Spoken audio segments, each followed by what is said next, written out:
Yo, what's up? What's up? What's up? What's going on, guys? How y'all What's doing up? today? It's Good. Fat Jesus Live. You guys usually see me excited, but this is not the stream I want to be into today. Well, you ain't have to be here. You ain't have to be here. So this stream right here is basically like our service to our country.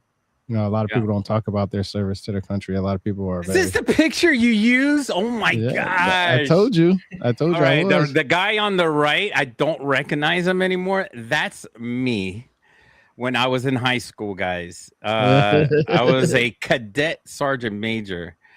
So I was in 4 years of high school. My father adamantly says, "You're going in to 4 years of high school, and I need you to be in JROTC." I said, "Okay." And that's the type of kid I was, you know. And my father was in Vietnam, so he was a POW in Vietnam. He was a prisoner of war, and he told me stories, really horrific stories of him doing some horrific stuff that he was forced to do to survive. So I don't want to bring that up here because we'll be canceled out from YouTube and all those stuff. But it was any story you've heard out of Vietnam, it's true. It's real. It's really adamantly true. And my father suffered through it. He had Agent Orange. The peeling of the skin, everything. And you would hear him wake up in the middle of the night screaming and yelling, and he was crawling on the ground. So I suffered through my life as a teenager with my father suffering from PTSD. Before PTSD, they called it what was it? Shell shock. So PTSD didn't exist in the past. It was called shell shock. Who else in my family had PTSD? My grandfather had PTSD. He was in World War One, and he drove the trucks into World War One into Germany, and he was driving the soldiers, and he was the truck driver. And that was in its own the worst job in the world because the bombs were dropping from Germany while he was trying to drive on a straight road. And he was driving all around onto the grass, onto the hills, into these big what do you call the trucks, guys? Troop carrier. No. It's not a troop carrier. It's there's a special name. They gave it a name. Do you remember Rebirth? They call them the old trucks. And we drove them in the Air Force. They repurposed these trucks, these World War II Deuce and a trucks. half. Or The 5 deuce and a half. That's right. And I had to learn how to drive that damn thing. And I tell you what, it might as well had a crank in the front because that's Deuce as and a half close. would go, man. Yeah, that's as close as it gets to a crank in the front and a 1900 vehicle. Dude, the deuce and a half, you had to do so much shit. You had to open up the trunk. You had to not open up the trunk, the lid in the front. You had to check all this stuff. You had to press a button. You had to go inside the trunk. You had to press the button on the bottom. You had to go and you had to put it to the lid. And then love your and then you had to go.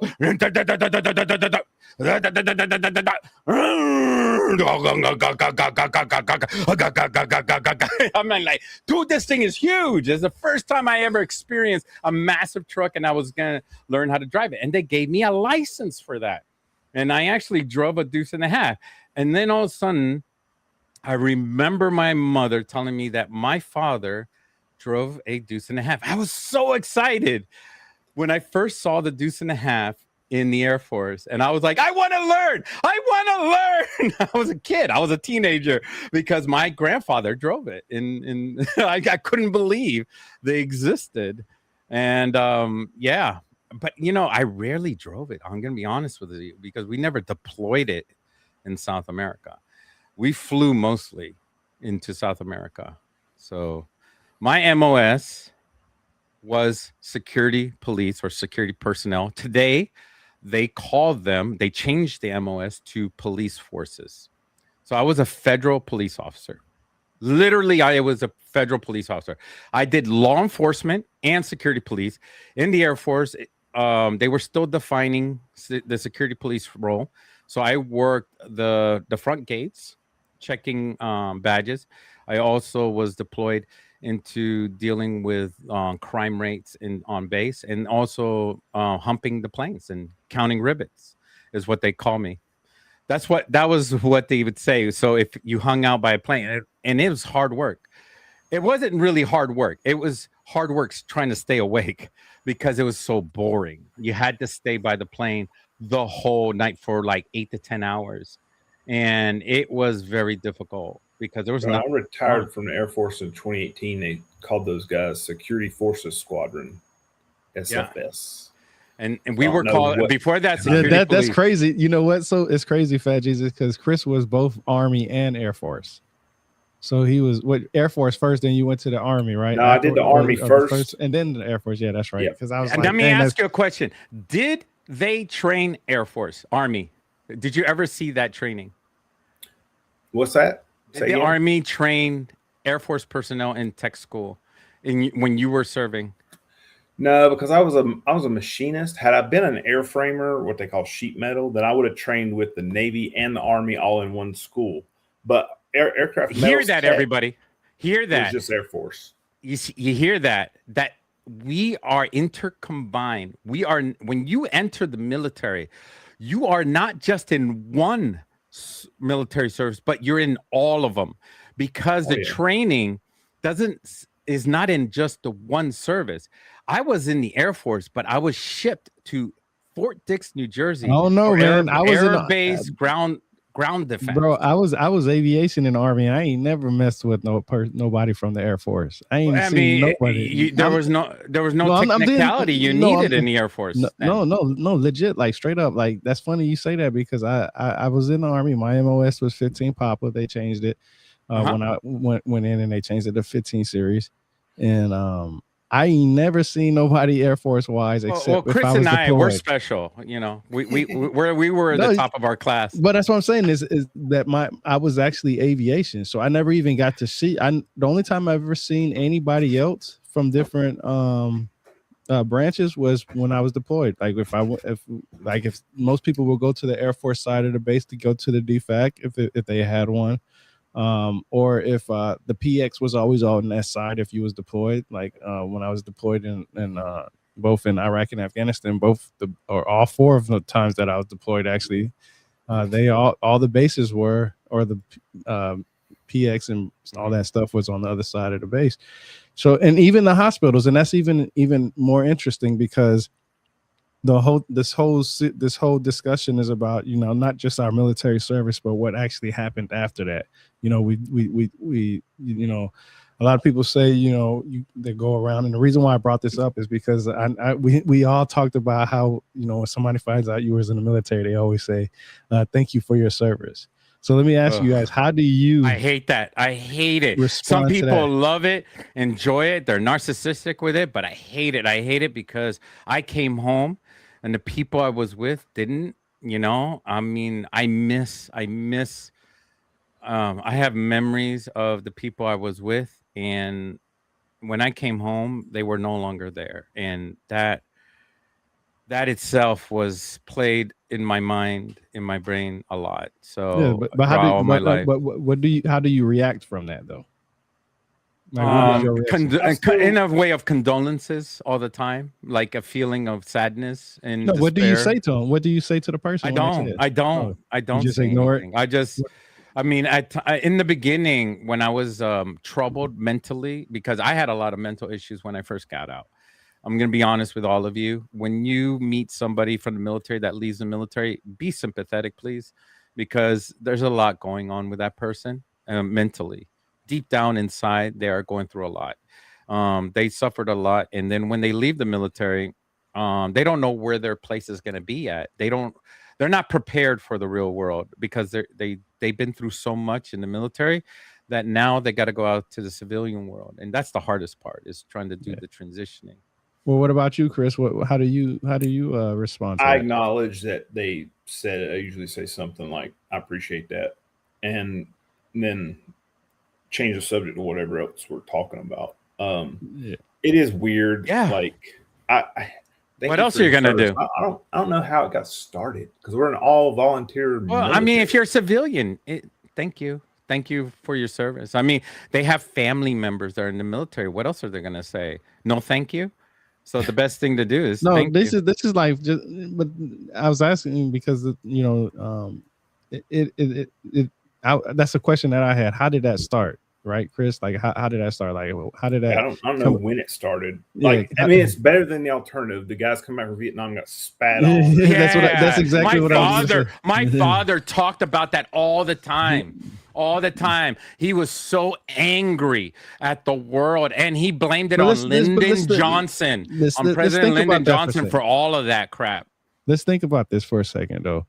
That's a good point, Chris. The Vietnam thing, because you know we go to war, or we think we go to war because we want to protect our country, we want to protect our family and friends and everybody on here. When somebody says thank you for your service, I usually say it's an honor. Because I knew what I was getting to. You made a great point, Chris, about saying that it was a volunteer work. You know what I mean? So for me, it's like, okay, I volunteered. You know, I've been wounded in Afghanistan, and I was actually considered dead for 30 seconds. So I mean, I was actually the first medevac mission for my unit. My unit was aviation. We was 6101. It was a medevac unit, and I was actually their first medevac. So it wasn't a training exercise. Yeah, I was the first one. And and that was actually when we did the left seat, right seat. So that's basically, switching units from, one unit taking over from the other unit and all that other stuff. So, when I hear it, I say it's an honor, but then I think about all the stuff that I've achieved since then. Even with the ailments that I have. I mean, me and Chris wanted to talk about this. We both have Parkinson's disease. I was told I had Parkinson's because I have tremors. So they say that's part of Parkinson's disease. It's not necessarily like how severe it is or how bad it is. It's just they classify it. They have different classes for it. And it's interesting because when Fat Jesus was saying that it used to be called shell shock, yeah, a lot of guys came back and they start twitching their heads, hands start shaking, eyes start twitching and stuff like that. And a lot of people have these ailments. And I know with me, I had to learn how to. I actually still have the car model when I was in the hospital that I was painting and stuff like that. It was so hard, the most. When you remember these old school cars? Oh yeah, yeah. So I was in the hospital, and I still have this. This is old, trying to draw paint on it and stuff like that, trying to better my hands. Playing video games. Even a lot of people. I remember when a lot of people Video used to games. say, yeah, a lot of people say don't play video games when you're younger, but now today having a controller in your hand and trying to control your breathing, having control, control of your life, control of your body. Yep. It all goes in there. So let me ask you, Chris, with your Parkinson's disease, how did you find out? And I know you said it happened after your military experience. Like, how did it come about for you? Well, I was actually in the Air Force when it kind of hit me like a ton of bricks. I joined the Air Force, went to MEPS just like anybody else who joins the military. Yep. And the two doctors who did my physical, neither one of them could tell that I had Parkinson's. I was a really good athlete. What are the chances that maybe you didn't have it? You didn't have it when you first got in. I absolutely did. Did any of your regular doctors ever know that you had Parkinson's? Yeah. Because the problem with Parkinson's is it's a clinical diagnosis. And you go see your shoulder's hurting. So what do? You go to a sports medicine guy. You go to an orthopedist guy.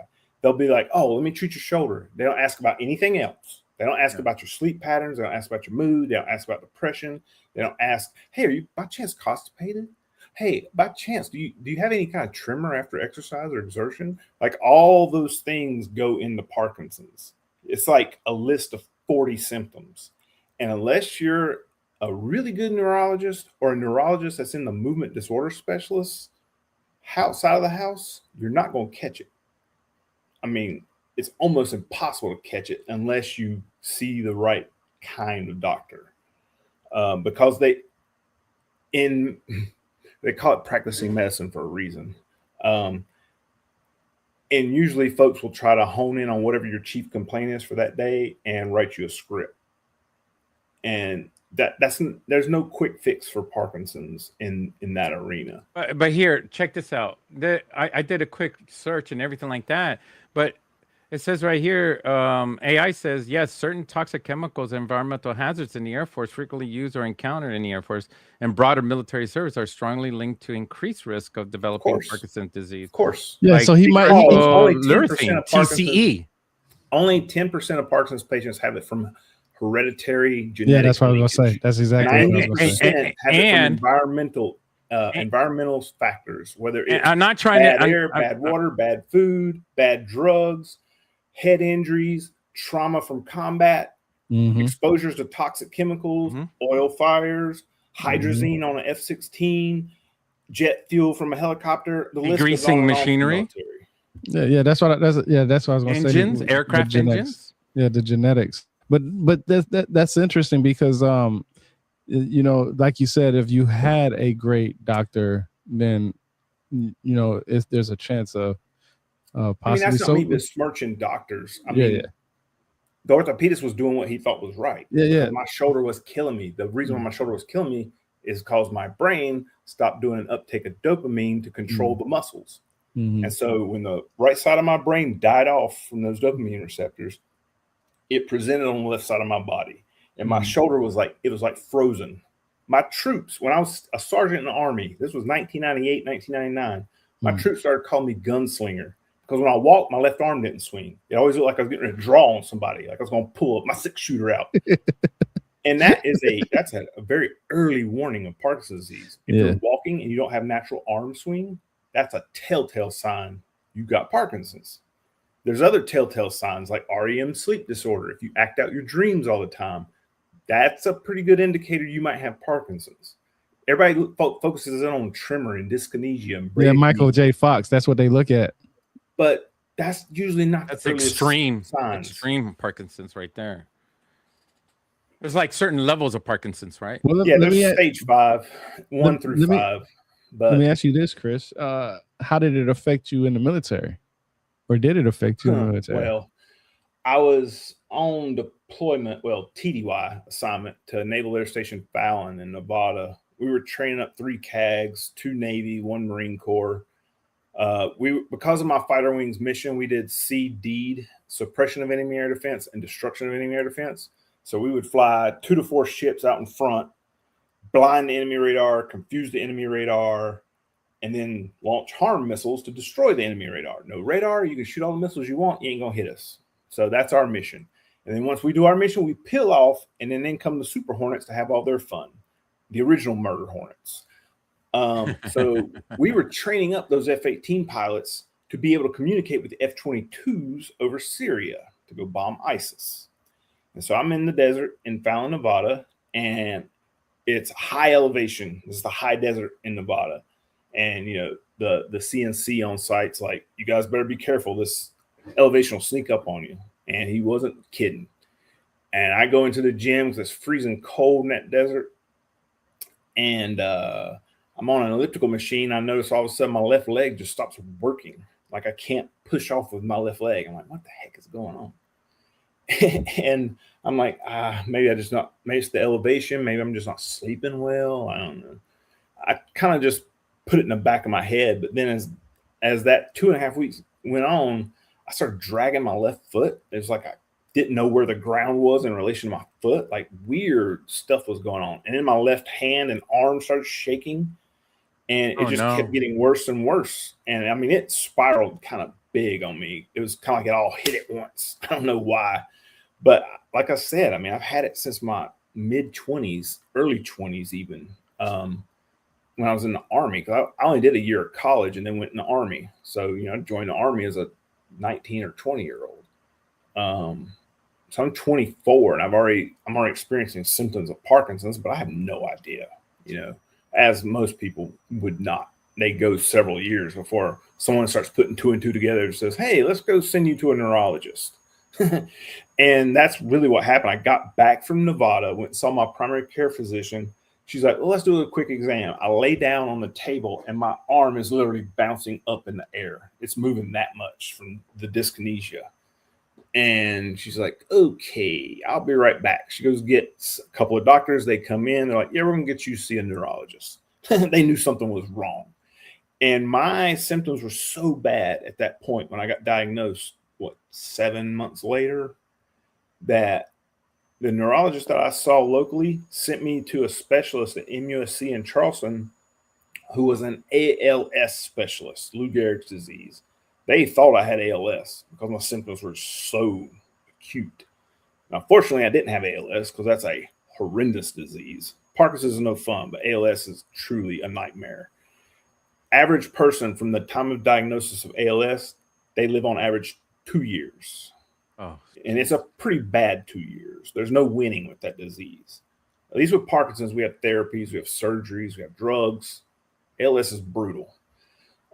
So then that started my whole journey through the Parkinson's diagnosis and trying agonist drugs and trying out all these other drugs and then taking away too many of the drugs and having doctors say, oh, you need the surgery, DBS surgery.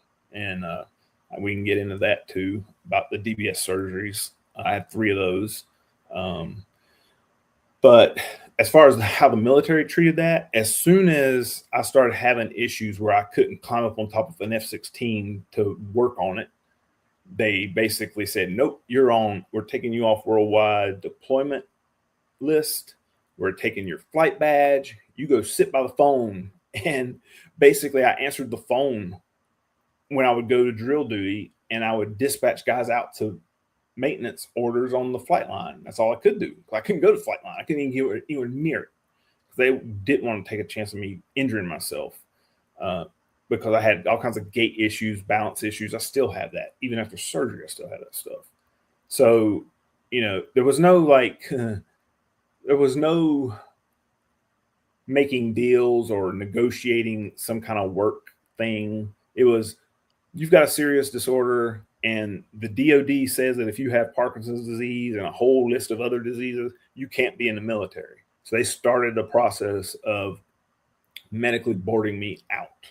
That was, as soon as they found out I had Parkinson's, that's the road we went down. And that was a pretty long road, about 3 years before I finally got my retirement and got out of the military. Yeah, I don't think I've ever had any issues before the military. And, I didn't even have a single headache. I can't even remember. Like, I remember people saying they had headaches. And I was like, what is a headache? And they would say it's pain in your head. And I was like, I never had that, right? Yeah, lucky me at that time, right? And, I never had any shaking of the hands. I never had anything with Parkinson's issues or anything like that. I have to look this up before I say it because I got to make sure that it's accurate on which one I'm saying, because I actually have Parkinson's and restless leg syndrome.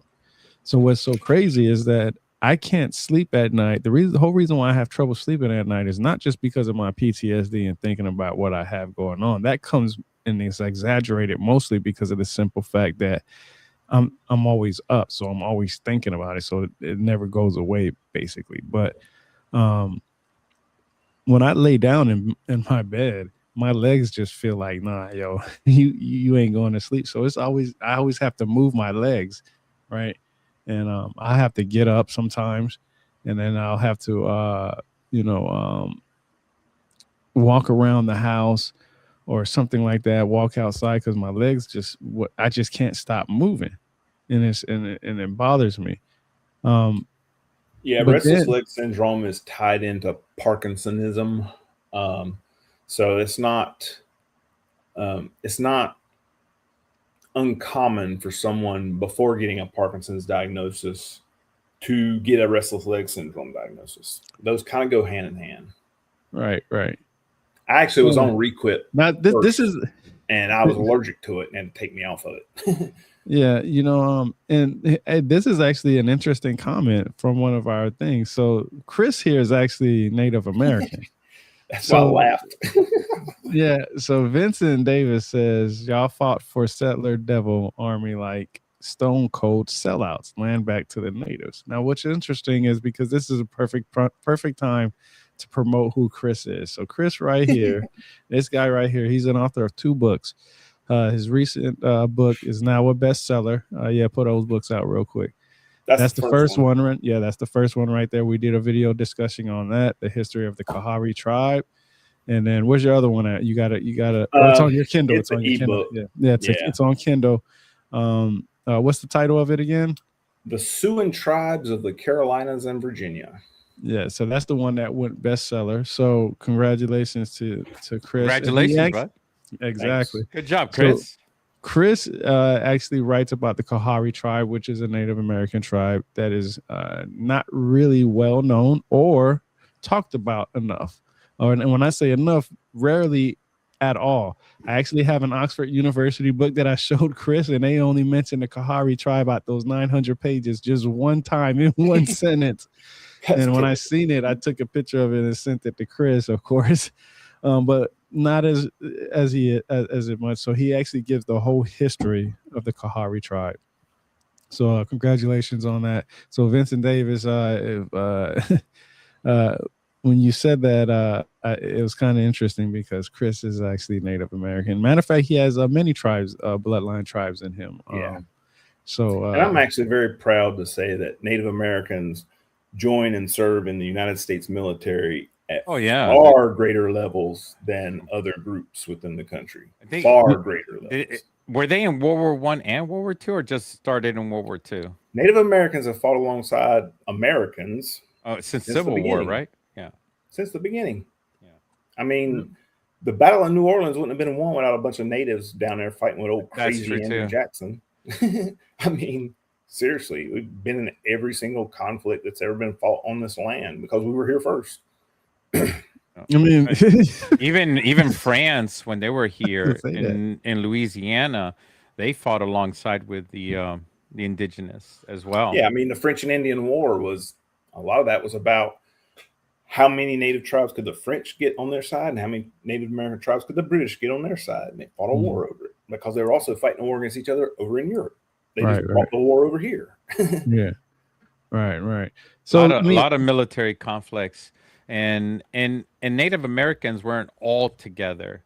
There was actually Native Americans against other Native Americans. There's no such thing as pan-nativism. That never existed. Just like there's no such thing as Pan-Africa. I was going to say that's like saying. I was going to say it's like saying that no human is going to be angry at each other. It's like humans getting along. Everybody. It don't matter who you are. People are going to dislike you. You know, it is not even just even that. You know, because I know where you was getting with this at Fat Jesus is that a lot of people say that, you know, and it's true what Chris said. Same thing for Africa. They say that Africans and Native Americans didn't have war within each other. But I think the type of wars that they had is not the type of wars that we look at today. You know what I mean? Our wars today are much more.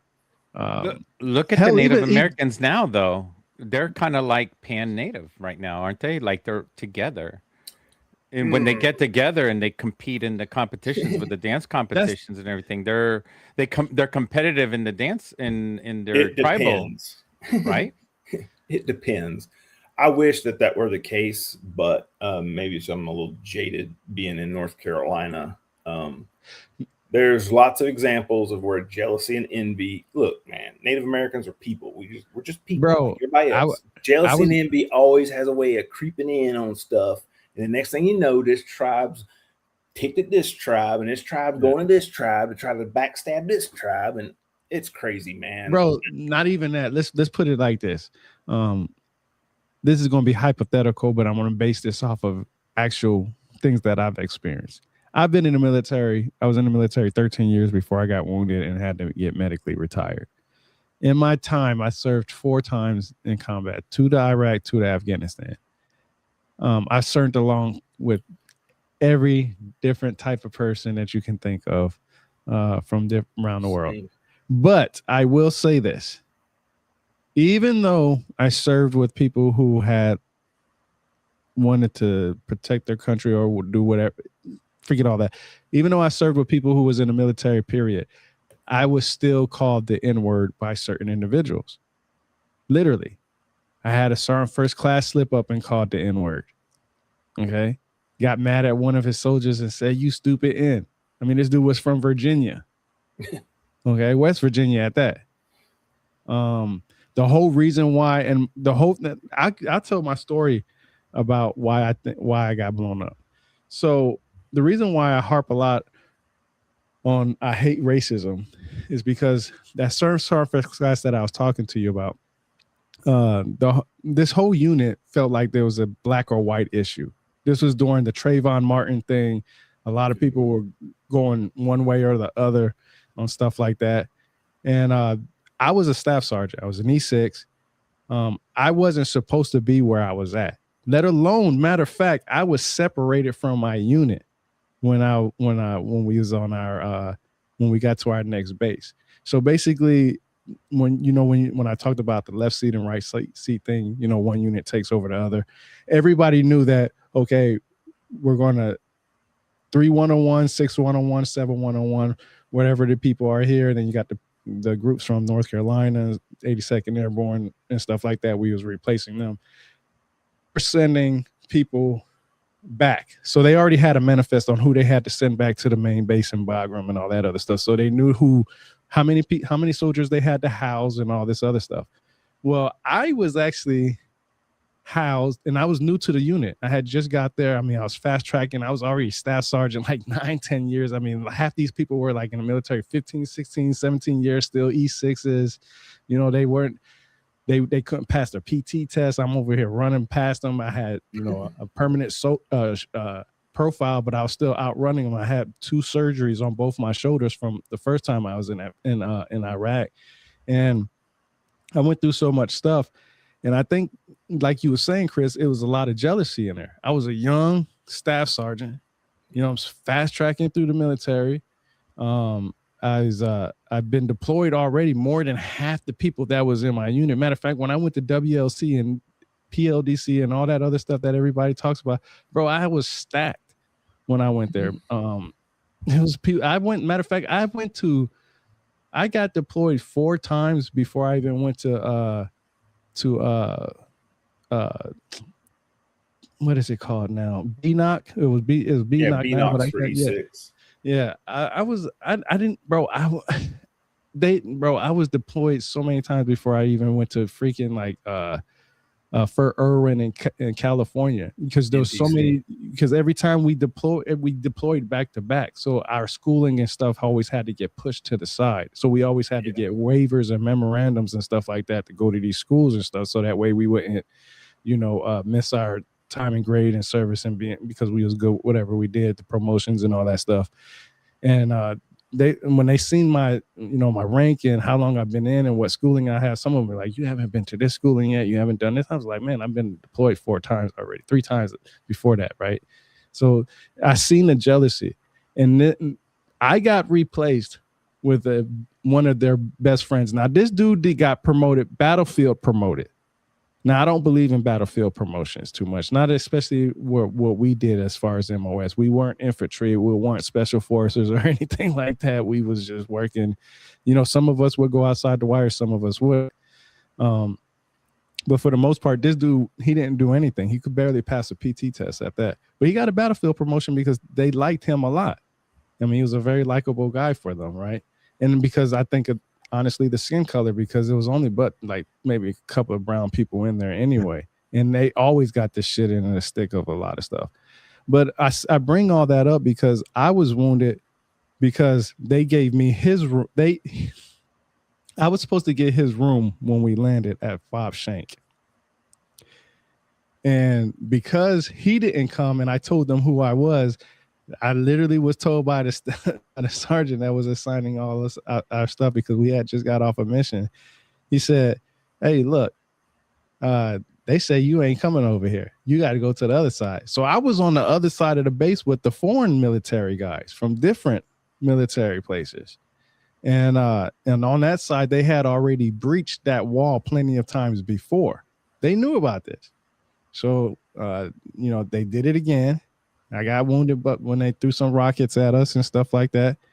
And then they was all like, oh, man, how did you, why wasn't you in this room and all this? Man, I cursed everybody out when I got better after that. Like, I told them straight up what happened because of the fact that, but I think it was, they listened because of that staff sergeant slipped up and said that N-word. And it wasn't just that. And I bring that up because even though you serve with these people, with people, it doesn't matter whether they're going to like you or not. You see what I'm saying? It just it's a matter of power that people, once they get it, they'll use it. So when you said like earlier, Fat Jesus, like, you're saying talking about, or getting towards like, everybody works together. That's not necessarily true. You know what I'm saying? Everybody's only doing it for their own personal reason. That's why they have their own personal gain. I used to tell people all the time the military is like holding up a mirror to American society. We like to think the best about our soldiers, our Marines, our airmen, our sailors, but to be realistic, they come from the same America that we live in right now. Exactly. And you don't got to go far down the street to find a criminal or to find someone who will stab you for your wallet, or people who just hate each other because you weren't born like me. I mean, we pull from that pool of people to populate the military. Yeah, so that's what bad apples still make it in, unfortunately. So when he was talking about, we demonize people so easily too. And in the case of Trayvon Martin, the gentleman Zimmerman, he killed and murdered a child, but he felt that he was in the right for doing so because he had this hero complex, just like people do when they're in the military, when they're defending our country. And that's something we should address sometimes and think about on why we joined the military and why people join the FBI, why people are firefighters. Do they have hero complexes, or are they doing it because they're doing it for service? Are they doing it because they were forced to go and join it? Well, let's talk about that. What was the reason why you joined? What was the one reason why you joined? Brutally honest, people, because my family has a long history of being in the military. I felt like I was pressured and pushed into joining the military. My father was in it. My grandfather was in it. My great-grandfather, unbeknown of my grandfather, was in World War One. I found out through the DNA profile that my great-grandfather was in World War One. I saw all his medals and all that stuff. But my grandfather didn't even know that his own father was in World War One, because he was from a family of 14 or 12 boys, 12 boys and like 8 girls. So they separated the girls from the boys on a girl farm and a boy farm back in the early and like in late 1800s and 1900. And this is in the island of Puerto Rico. It's to keep from incest from happening. So he never got a chance to spend time with his father, and his father never got a chance to communicate his past history, or my great-grandfather just suffered also from shell shock and didn't want to talk about it. That's a possibility. I never got to meet my great-grandfather, but I did get to meet my grandfather, and that was a great joy. He smoked a lot of cigarettes, and he died of cancer. And then my mother just passed away of cancer as well.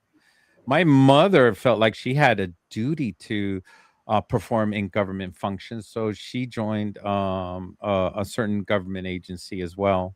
And my father was in Vietnam. He was in the army as well. So everybody in the military, except for my son, my 2 sons, have not joined the military. So apparently it has cut from my kids. My kids did not like the idea. I think this new generation has changed a lot, and they I guess they smart. I wanted them to join. I didn't say don't join. No, I didn't say that. I said I wanted them to join the military, but their mothers didn't want them to join because I suffer from PTSD, and their mother went through that with me. She adamantly didn't want them to go and be in the military because she didn't want them to go through what I went through, thinking that that's what they're going to go through. But everybody's different. That's what I told her. But what about you, Chris? What was it that made you join?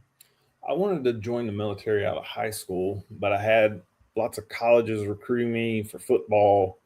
And I mean, I was definitely college material. I was in all college prep courses all the way through high school. And my mom was pretty much like determined to get me into college. So I told the recruiter, hold off. My best friend, my senior year, he died. We were talking about going into the Navy on the buddy program to be pararescue swimmers. But he was killed in a car accident. So that probably solidified me going to college and just put the military on hold indefinitely. Well, indefinitely lasted all of half a year. Came back home on Thanksgiving break, saw my recruiter and said, "Hey, I'll take that ASVAB. Let's see what I'll qualify for." I took the ASVAB and just aced it. And the recruiter's like, "You can have any 200 jobs in the Army you want." And so, I mean, that pretty much set the table for me to join. I have a long, long history of service in the military in my family on both sides. I'm related to General George Gordon Meade. He was the commander of the Army of the Potomac at Gettysburg. Oh, that's pretty dope, bro. Yeah, he's like my fifth great granduncle. Dang, y'all That's what both y'all. Part of the reason why my history. pen name is Meade is because that's my mom's family. I honor my mom's family by using that last So name. are you getting that money from the telescope? The telescope? What are you talking about? The Meade telescope? Are I you don't getting know the about that. I proceeds? guess I missed out on that paycheck. Dang, that's pretty cool, bro. Y'all both got see. The only thing that I know about any family members serving in the military was my father. The only reason why I joined was because my pops told me when I turned 18, I got to get out the house. So I was like, I don't want to go to college and I ain't trying to be struggling. So I said, the next best thing is a military. I can follow orders. I felt that was easy. Of course, there was a little bit of wanting to protect my country, but I don't really know about that. Think about it like that because of the simple fact that I was still young, I did my job well. I like I said, I was fast tracking. I didn't do it just because I was patriotic or anything like that. I mean, I'm being honest. I didn't want to go to college and I didn't want to struggle in life. So I said, hey, this is the next best thing. This is easy for me. Following orders is easy. I felt like the military was easy in a sense as far as I knew I was going to get a paycheck every 2 weeks, no matter how rough I had it. And since when I went to basic training, I went to Fort Benning, Georgia, and then I went to then I did my training and stuff. And then as soon as I was done, I deployed to Iraq, like immediately after I was done. So, I didn't really have any time to slow down and think about life. It was like, bam, bam, bam, bam. And I went straight to Iraq. And then when I came back, I only came back for like, I want to say we had to go in a year between. So it was at least 12 months between. And then I deployed right back after that. So it was almost like, yo, this is easy. You know what I'm saying? All I got to do is dodge bullets and rockets and everything else for the next couple of years. And that's exactly how I was thinking, man. Like, man, life ain't a video game, bro. Like you're not gonna come back from that. Jesus, bro. I like I said, man, I did come back. I get my kill death ratio is in the positive, bro. So I'm pretty good. I'm glad you did. I mean, we wouldn't have a successful podcast. Top 100, by the way, we're in the 80 percentile. I mean, we were in the thousands, and now we're in the top 100 podcasts on Apple Podcasts. So come check us out and check out all the other videos. Yeah. So yeah, like I didn't. My life is I didn't have a set idea of what I wanted to do with my life. The other thing that pushed me back to the military option was the fact that I went to a very expensive private school. I think had I gone to UNC Chapel Hill or App State or NC State, I might have would have stayed in college because at that time you could go to a state school for like $4,000 a semester. But I chose to go to Elon, which is a private school. It's very expensive. I was thinking to myself, why am I going into debt for this mess when the Army will pay for it? That's why he's a billionaire. And that was another reason. A part of another reason was that if I ever decide to go to college later, then the military would at least pay for it. I got to say my military experience has been wonderful. I'm like you, Chris. I when I joined, there was a lot of things going through my mind, and we both became authors after that, right? And I can say, the discipline and yeah, man, I'm the only one that has not been an author, and I have like a freaking. I'm studying in my 6-year degree, and I still don't have a book. Publish your parish, brother. Yeah, and I did it, and the reason why I brought that up was because, and I think I told Chris about this before, is I wanted to have something to leave behind. A lot of people. It took me a while to realize that life is very precious, even after what happened to me in Afghanistan, Make you an avatar. I never ever really thought about life like that because I was always everything was so fast for me. You know what I'm saying? So uh, when I joined the military, you know, I felt like this was the next 20 years doing this. This would be easy. You know, I can run, I can do sit ups, I can do push ups as long as I just you know listen and take orders. It'll be easy. And there were times when I had the worst people that could have been in charge of me. Like it was a crazy feeling. Sometimes, you know, you guys remember when we was in the military, they always used to say, "Don't go to sick call because then you'll look like a punk or you know a bitch or something," right? Like don't go to sick call; it makes you look weak and stuff. And then and as I got older, um, you know, I always went to sick call when I was hurting because like I said, I never really had pain in the first place. So when I'd had it, it was like something serious in the first place. So I went to go get it checked. But you know, a lot of people don't realize that when you get out, those things that you don't really pay attention to when you're in hits you when you get out, like Parkinson's disease, for instance. Fat Jesus, he talks about it all the time about his two stomachs. You know, I never heard anybody have two stomachs before, you know, and he had to change his lifestyle and the way he eats and does things after that. And there's no telling. You guys we were all a normal human being that eats protein, that overeats protein, gets sick. I have to actually eat more protein than the normal human being does eat protein, and I don't get sick from eating that much protein. And just to think about, you know, we were in aviation, all the chemicals we were around, you know, I remember growing up back in the day when you worked on your vehicle. I don't remember my dad ever putting on black gloves and rubber gloves and stuff like that to do it. Right. But now when you go to the shop, they definitely use black gloves even for a simple oil change. Right. Yeah. And I wonder, and I think, you know, cancer is a very big thing nowadays. Right. Like a lot of people are getting cancer like it's like at tremendous rates, and it's scary, right? And I wonder if it's because we were so ignorant to what we were doing to our bodies, especially like when I was in the military, when I was in Iraq, I was next to blown up tanks. I find out later that's a no-go. Yeah. That is oxidized depleted uranium that you breathing in. That's what I'm saying. I was literally walking right past them. And also the oil. Remember, we were just talking about that TCE. Our helicopters would blow these things up, and I remember because back in the day we didn't have EOD like we have EOD today. When I was in Iraq in 2003, we would literally do convoy missions, and if somebody reported a UXO, is what they called it, you know, unexploded ordnance, we would take it and put it in the back of our trucks and just ride around with them. The base. That's how stupid. Literally, my job in the Air Force, and we carried gas masks with us. Our job was to cord off areas and get people out of there in, large areas, you know, because we dealt with nuclear weapons. So I'm saying though, this is how stupid. This is how stupid our chain of command was back then. We would ride down the road on Tampa or Orlando or whatever one you was on MSR, and somebody would report a UXO, and if sometimes they would stop and pick these things. I rode with some Atlantic UXOs in the back of my truck before, and we didn't have the Humvees that were the up armored Humvees at the time. We still had the ones that were the flabby as, you know, barely close the door type stuff. So we didn't have that special stuff up there like we did in 2000, like later after 2003, 2004.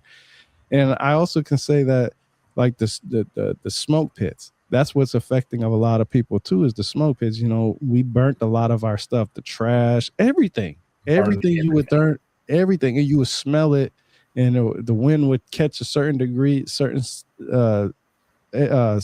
area and blow it towards you, and you breathe that stuff in, like you saying earlier, Fat Jesus. When I was in Iskandariya in Iraq the first time in 2003. I don't remember exactly what happened, but they said that one of the chemical plants exploded right outside the city. And for like a week straight, it was burning sulfur dioxide or sulfur something. Sulfur, I know is sulfur.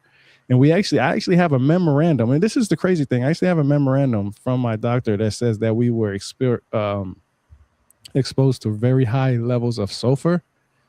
and that it's supposed to stay in our memorandums. When the VA seen it, they didn't even accept that. I mean, I'm at 100% now, but they didn't accept that as a thing. Like when I was telling you guys earlier, when I had that chest X-ray, they found fissures in my chest, and I guess that's some kind of like when you breathe in the sand over there, it cuts up your lungs and stuff like that, in your chest and stuff like that. So it makes me think, like, man, we, even after the after effects of coming back from serving our military, we're still suffering from the wounds that we endured over there, or even in the service. The anthrax shots, when you, I can't remember how many. It used to be like, what, 9 shots, I think it was, or something like that. I got the very first 14. batch of the Jokers back in the 90s, and it was only 3 shots then. And then they found out something was wrong with them, and they don't even give those shots anymore. So now it's a series of like 8 or 9 shots. Yeah, it's like so it's like a 9-shot series that they give you, and I think they actually dropped it down again. I know they dropped the smallpox one now, because I remember you had to get 9 shots. Oh, they took it easy on you guys. I think I got I think I got 40 shots. Like no, here. Anthrax is only 90. You probably got 40 with the smallpox, because the smallpox was like 30-something shots. I think it's a row right here, a row right here, and then a row right here, and a row right here. And I saw the blood coming out too. All the little the shot marks in there, and it was crazy. Good example. It's 2 machines. It's like an arm and the shots.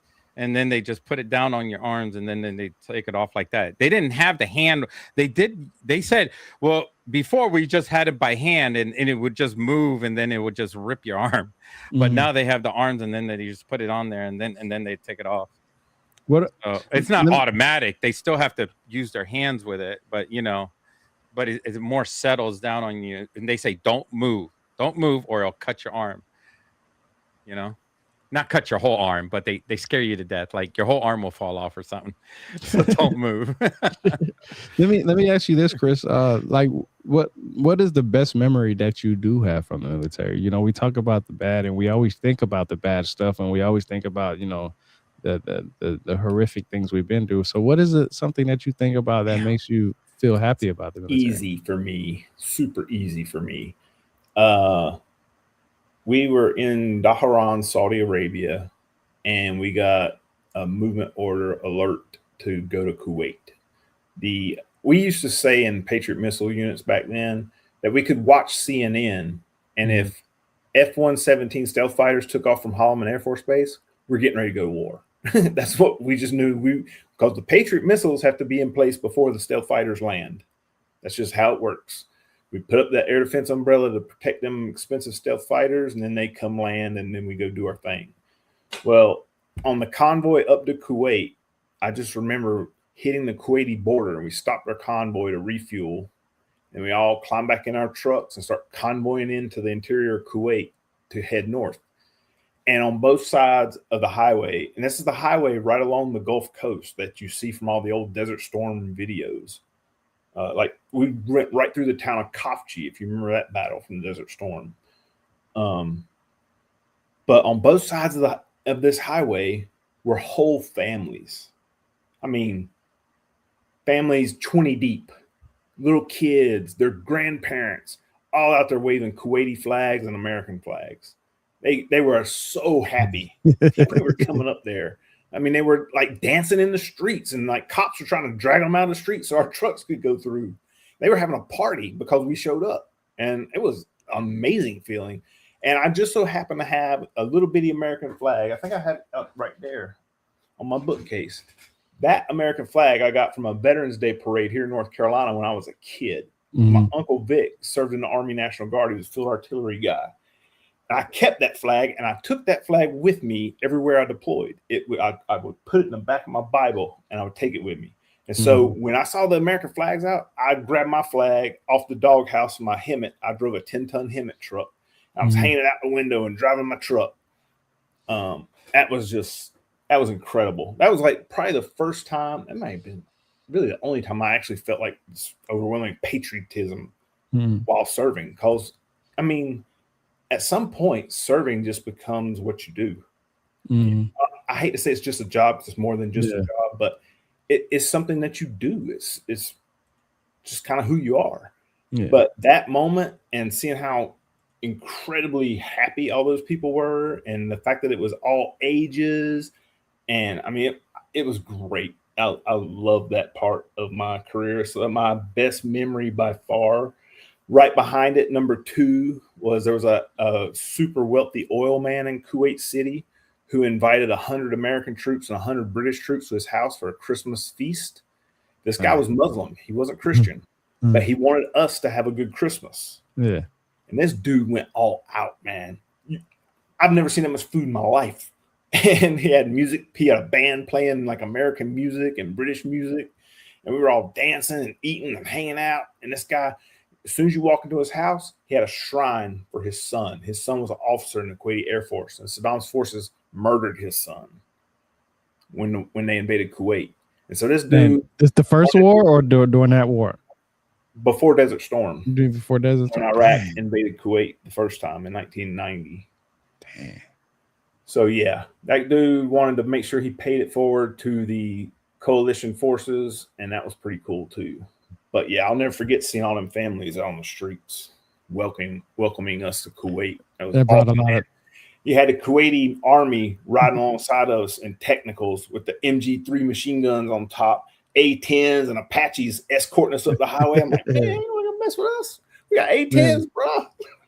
And you know, I have a lot of them, but I think the one that matters the most to me is knowing that there's no pictures of what I just told you guys, by the way. The first time I came back from Iraq, I was like, man, because I didn't tell you what actually got me to join the military. So it wasn't just because what my pop said that I had to leave when I turned 18. I watched the movie Black Hawk Down. And I was like, yo, I want to go do that. That's the video game I played. I was like, yo, I want to go do that. And to believe it or not, the guy, the POW that I can't remember his name. Michael something, right? The pilot. I can't remember. Pilot. I can't remember. Michael Durant.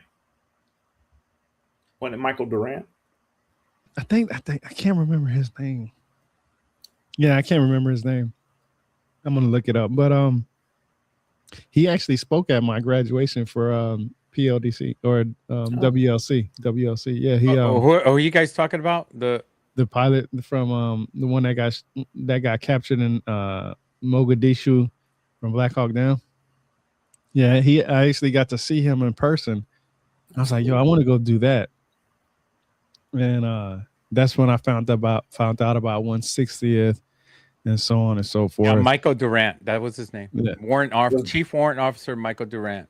Was he 101st or SOAR? What was he? What 160th? 160th. Okay. Yeah, he went. Okay, so Michael Durant was a pilot MH-60L Black Hawk helicopter, call sign Super 64, that was shot down in Mogadishu, Somalia on October 3rd, 1993. I was in the Air Force during that time. See, yeah, not me. I was still a child. Yeah, I was fighting in combat, actually, literally at that time in South America, keeping drugs off of the streets. There would be way more people on drugs and dying of drugs if I wasn't doing what I was doing in South America. You know, I gotta say, you know, I commend a lot of people who join the military, but I the whole thing when I brought about, like when you guys were talking about Native American and all that, you know, people getting along, there's no arguments or fights amongst each other. You know, one thing that I learned is even just in the military branches, I've been to enough clubs in my life and military clubs in my life to know that if you get a drunk fucking Army guy and a drunk Marine or a drunk Air Force or Navy or whoever involved, there's going to be a fight, and it's going to be Army versus Air Force versus Marines versus Navy versus. You mean a jughead? You know, yeah. You know, Coast Guard. You know, people are going to fight each other, dislike each other for whatever reasons. But I think at the end of the day, once that bullet starts flying from somewhere else other than, you know, from the enemy, all that goes out the window. And I don't understand why that doesn't apply even when there's no bullets being shot. If somebody started shooting right outside that bar, we will all get together and start protecting everybody inside that bar. That's what I'm saying. We would be the only ones risking our lives, dying for everybody in that bar. But that's what I'm saying is that we do that when one of us are in danger, but we endanger ourselves with the hate that we have within. Because, like I said, like everybody says that give everybody that went into the military props. There are a lot of people who are in the military, just like Chris said earlier, who are criminals, who are really horrible people. I know plenty of people who got kicked out the military for different reasons. You know what I mean? I know a lot of people who did some crazy things while they were in the military. Matter of fact, I remember when I came back from Iraq. Okay, I could tell this story now because it's a long time ago. But when I was in Iraq the first time, everybody thinks that, like when you saying earlier, Fat Jesus, about Vietnam and some of the stories in Vietnam, there were people, when I was in Iraq the first time, I always thought everything was a test because I was brand new in the military. When you get to your first unit, my first unit, we got deployed, right? So I thought everything was a test. Well, we used to have what was called the boom boom room in the back, right? People would go play dominoes, spades, hang out. It was the place to, get away from all the bull crap. And I would go back there, and as soon as I go hang out with some people, and I hear people drinking, right? Yeah. And I was like, okay, that's not really a bad thing, drinking in combat, right? People were drinking, right? And I'm telling you from private, because I was a PV 2 or 3, I want to say 2, because I came in as an E1. Not only were they drinking, people were smoking weed in Iraq, bro. Getting it shipped to them and stuff. Now, this is what's interesting to me. I've been around people who smoke. You can't hide that smell. So everybody had to be on this type of thing. And I talk about this because of the simple fact that everybody thinks that people, when they get deployed, that and before I even start, it wasn't black people that were smoking the weed. It was all the higher lieutenant, the major, the lieutenant, and I could have sworn that the colonel was drinking because he would come in the boom boom room too. Sounds just like Vietnam. Now, that's what I was saying. And a lot of people, and I bring that up because a lot of people will say, the military is one way, this, that. And some people would say, oh, you're telling secrets now, bro. This is not secrets, bro. People have videos of this. That's how stupid of them they are in some cases. Like, you remember the old school camcorders and stuff you had to hold like this? Yeah, people will set these up and do this stuff in front of them. So I'm saying not everybody who's in the military is somebody to look up to or serve. It's great that they were out there in Iraq and Afghanistan and all this stuff, but how do we know that when those soldiers' lives were lost in some of those cases, it wasn't cost because of that shit right there? Yeah. And I think about that sometimes because I'm not even kidding, bro. Like it was crazy. And I'm not saying it was my unit. This was everybody that was on that base would go to this place. It was literally called the boom boom room. They play music, stuff like that. And then when they started doing drug tests out there, that's when you started seeing all that stuff disappear. Like I knew at least 3 people in our unit that got caught up with that. 3 or 4, maybe 4. It was probably 4. And matter of fact, one of them that was out there, he never ever did anything because he lost his security clearance to do anything. But they deployed him anyway for a body, but he never could work or do anything. He did like side jobs like fill up the water buffalo. Shit, that was really about it. Just making sure the water buffalo was filled up. He may be somebody's son's general or something. No, he wasn't. He like I said, he lost his security clearance and he couldn't do anything. So what I'm saying is that and not only that, you got to think about what Chris was saying everywhere. We pulling people from the pool of is of a mirror of people here on social media. The way people talk behind these fake accounts and avatars and stuff like that, with all their hatred and all this stuff. These are the same people we pull into the military. And a great example of that is when they was having trouble recruiting people during the war, through the height of the war. Remember, they started letting certain people with certain crimes come into the military, as long as they got a waiver, right? I knew a guy, matter of fact, you two guys are Air Force. I knew a guy who brought marijuana on post here in our city, and later got to join the Air Force. You know, when you get a crime with certain things like that, the Air Force is supposed to be very strict about who they let in and stuff like that, but he was still able to join the Air Force. So a lot of people would say, you know, the Air Force, they don't have, you know, bad seeds or bad apples and stuff like that. And I know you guys could probably definitely say, yeah, they can't. Yeah, they do. Yeah. But just to start to show that, you know, you can have a marijuana charge and still join is amazing. And that's why I say, like, now this is where it gets interesting into our conversation, because we're at an hour, is I wanted to ask you guys, let's start with Chris. When you got out the military and you had all this stuff happen to you, what was the type of help that you seeked other than the government, like home remedies, or with your Native Americans, like how did they do, you know, certain rituals or celebrations, or I don't even know what to call it, powwows. I don't know the correct word or terminology. Ceremonies to help you or anything. Did you go through any of that stuff? The only thing I did was trying to help out my cognition, because Parkinson's has a whole suite of cognitive decline issues, which I suffer from. And so I got real interested in genealogy, and I started building out genealogy on both sides of my family tree and getting in touch with the different Native American tribes that I had ancestors from. One easy way that I thought I could try to help my cognition is to learn the Cherokee language. I mean, that's something I did completely on my own, and I can have a little bit of conversational Cherokee, and it's a good way to connect with your ancestors. I mean, that's big in most Native American ceremony. It's about connecting with the Creator first and foremost, and with your ancestors, and looking out for your people now. What can you do for your community now? So that's probably the only thing I can really think of, honestly. I was big with the VFW. I had a great VFW post when I was living in South Carolina.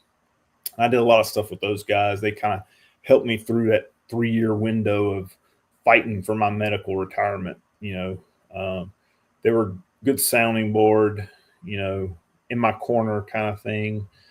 But yeah, that's probably only two things that come to mind right now. So nothing like a what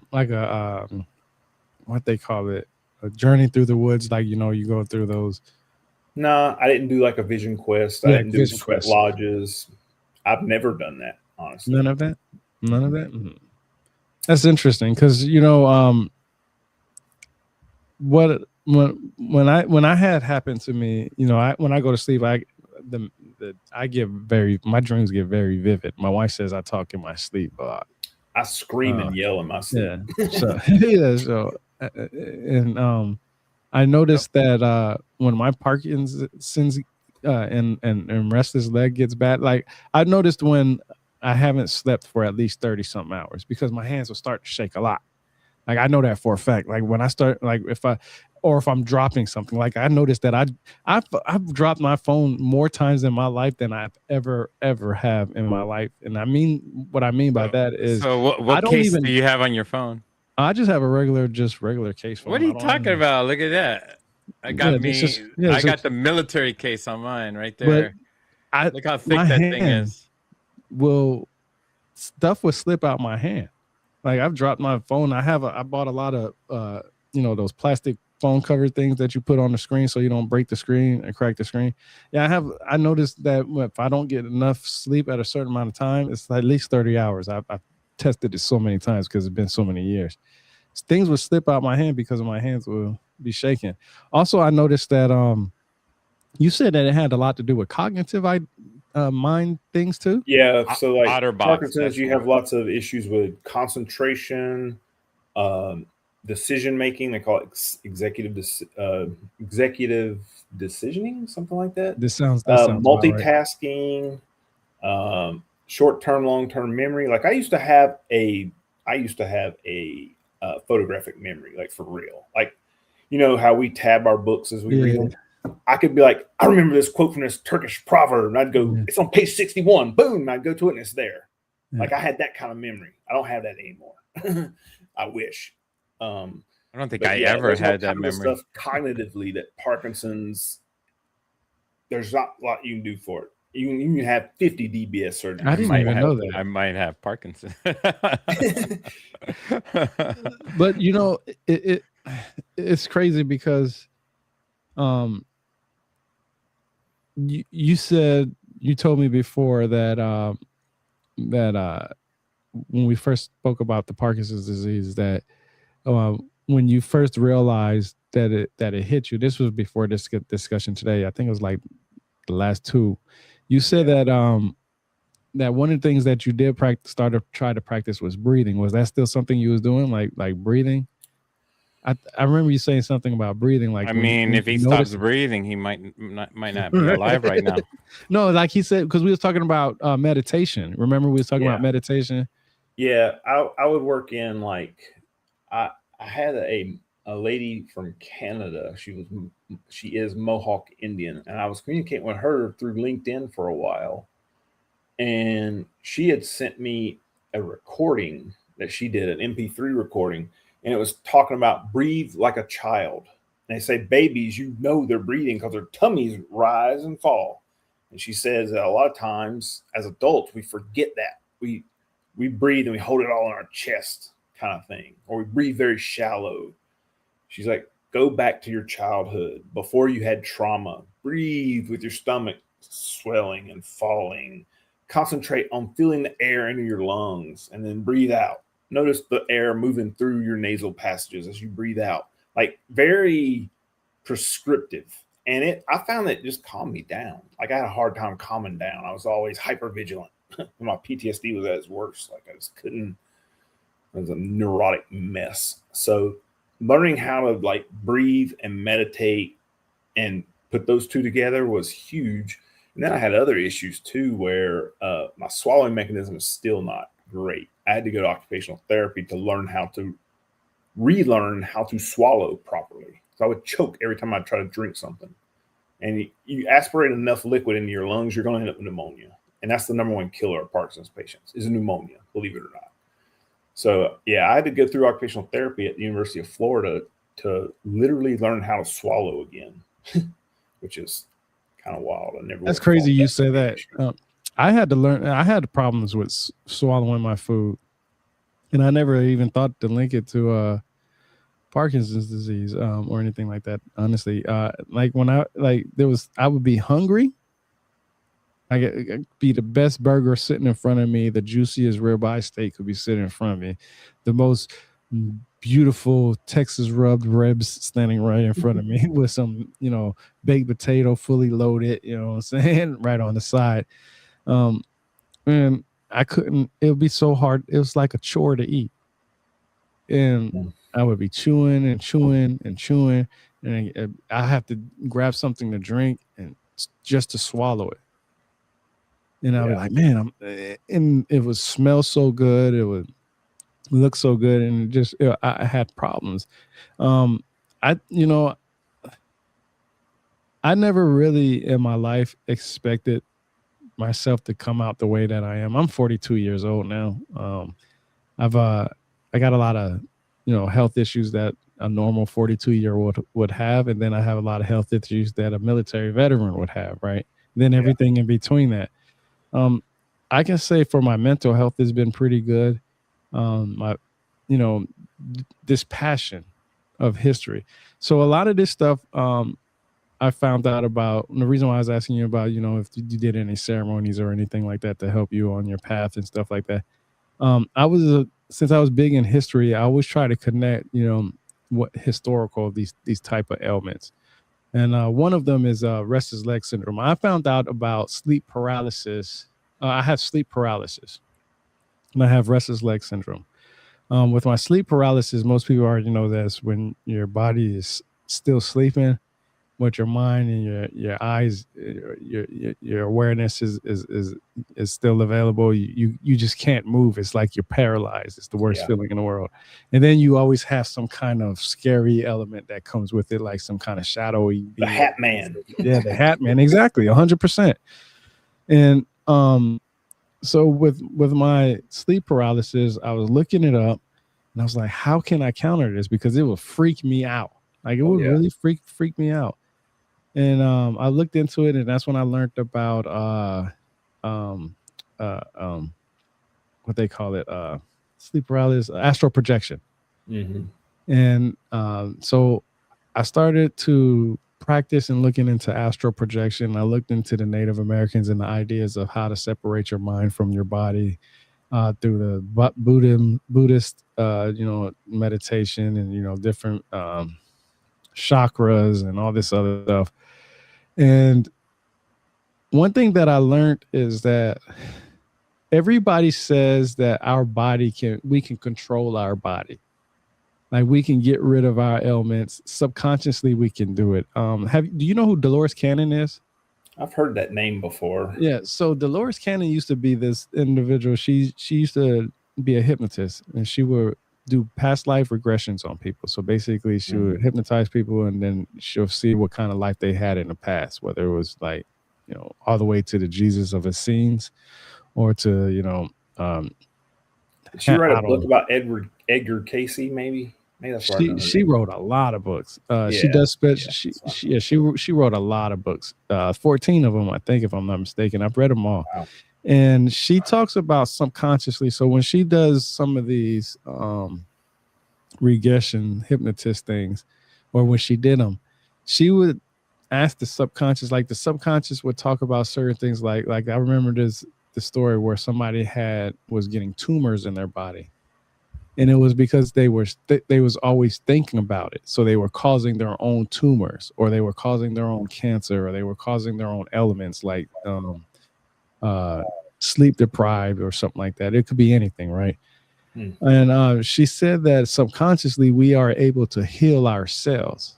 So, me being a book reader, understanding and all this other stuff, even today I tried to look to see if there's some type of evidence in that. And a lot of people say there isn't, but sometimes I wonder how much of this stuff that we bring onto ourselves, and then how much of it is brought onto us from, like, for example, serving in the military. When you both were talking about the Air Force, I was aviation, the chemicals that we were around, breathing it in, touching it. I mean, not just only breathing in, but it's coming in contact with our skin. So it's coming into our bodies, and how much of that causes these issues to get worse than what it is. Like you was talking about earlier, Chris, about the genetics and stuff like that. People can have a genetic mutation in their body that can be activated when something causes it to activate, right? And I know with my sleep paralysis and learning about astral projection and then lucid dreaming, you said you've experienced that, right? Oh yeah. So have you ever tried to control your dream? I've gotten where at one point I could wake myself up because I knew what was happening. But I've stopped being able to do that for some crazy reason. Now what happens is I will kick or punch something, and the action of my fist stopping against the wall wakes me up, which that's a little scary. Dang. Yeah. I bring that up because all these things at one time happen. Like you said, when you went to the doctor for, like, when you was talking about the shoulder thing, they're only going to look at what's that. They're not going to look at what could be causing it from a mental side of things. And that's why I brought up how much of this is controlled through our minds and how much of this is controlled that we bring onto ourselves because of our service around certain chemicals and stuff like that. And if we think about it like our mind, a lot of us try to forget these things. Like when I have pain somewhere, I'm like, yo, why is this pain here? And I get scared. I go to the VA and they be like, oh, it's nothing. And I'm like, what? It's pain. I was like, it doesn't make sense. Like, and then I think about my age. I'm 42 years old. You know what I'm saying? I'm like, I don't really ever really remember having pain growing up. So maybe this little pain that I'm feeling now could be going crazy. But when I was talking about my headaches, when I got blown up in Afghanistan, I have poor blood flow to the right side of my brain. I can't remember what kind of condition they call it, but I have poor blood flow to the right side of my brain, and I actually had two minor strokes. And they found those two minor strokes because they was doing an eye test on me. I'm actually waiting for glasses to go take a eye exam again because my vision's been getting blurry more. But they found these two strokes because they found like plaque inside my eyes in my veins or something like that, and they said they said that's a sign of a stroke. And I do remember one time I did have a moment when I was at one of the hospitals where I was just stuck. So I don't know, you know what I'm saying? They didn't do any tests, so that could have actually been that moment when that was happening. It's called freezing. But, yeah, I was stuck. Like I could not move. I could not talk. I was at the dinner table. I was just stuck for like 30 minutes, 30, 45 minutes. Couldn't do anything. They told me mine was the result of a complex migraine, which I have bad migraines. I get them all the time, unfortunately. Mm-hmm. They said I had a really bad reaction to what they call a complex migraine that happened in the motor center of my brain. And so that's why I froze. My feet froze to the ground as I was going to the door to the garage, and I could not move. I couldn't talk. I couldn't do anything. I was frozen that way for like 15 minutes. Yeah. That's how I was at the table. It felt like 30 minutes, but I could definitely say it was for a while. It wasn't no, just easy, simple moving thing. Let me ask you this. So for both you guys, let's start with you, Fat Jesus. Do you, and you probably say you don't, because I know you say you lost a lot of guys out there. No, not a lot. I lost a few. I know it feels like a lot, but it's not a lot. It's how many of the people do you keep in contact from that time period, or do you? They're no longer on Earth. Like they're gone. Rest in peace. So I've tried contacting them, and I found out that I think most of them either committed suicide or have died from ailments from like what he's talking about, ALS or cancer and stuff. Yeah, cancer. I'm very, very fortunate. Actually, I'm not even supposed to be alive right now because of the surgery. I'm alive today. In fact, I faced suicide as well when I was in 1999, around 2000, when my son was born. I didn't even know I had a son because my mind was so out of it. I didn't even think the world even existed. And a veteran reached out to me because of the Obama era. Like Obama had these programs and all this DEI, we're going to close this down. Well, those programs actually saved my life because I was going to end my life pretty much. And it's not a conscious decision to do so. It was like something that there was no other way in my life. It was pretty much I was living under a bridge. I had no money.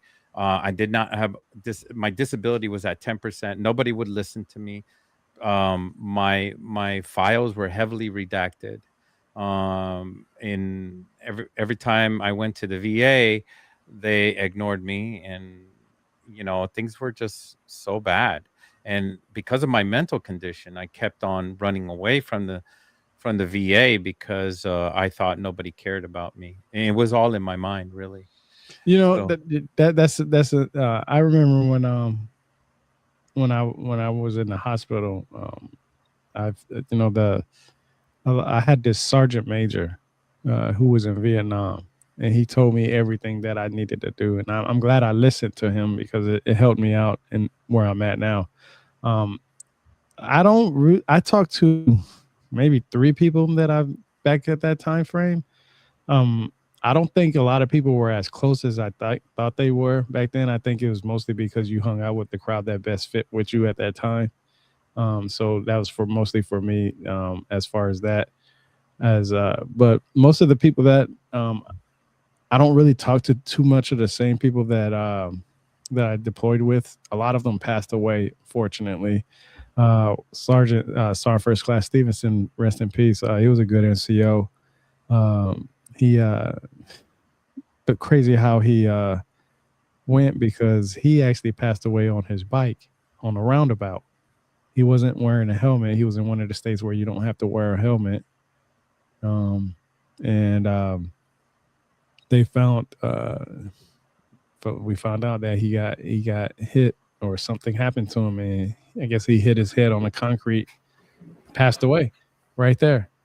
And he was a medic in the military. He had probably just retired, maybe like not too long ago. I can't remember how long it was, but he was a great person, very quiet.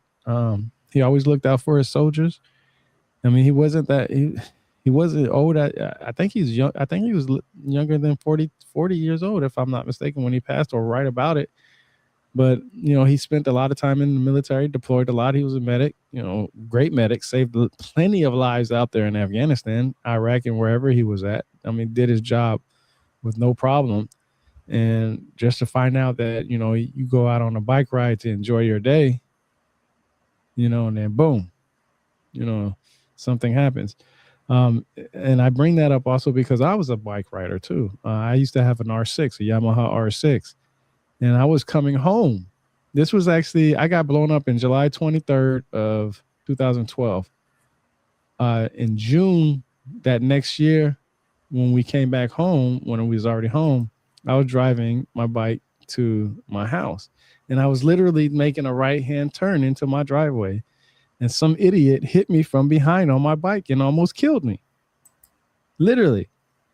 And what's so crazy about that is that when the cops came to say, what was you doing? Was you racing? Was you speeding? I said, no, I was pulling into my driveway. He said, well, where's your driveway? It's like literally right here. And he was like, this is your house right here? You talking about this house right here? I said, yes, that's my house. That's where I live at. He was like, okay, so, even though we survive combat, even though we survive our ideas of why we went to the service and why we went into the military, we come back and we try to live our lives the best way we can with what we like and love, but that can also cause us our early death also, right? Bike riding, you go out there riding your bike and your mind starts wandering, right?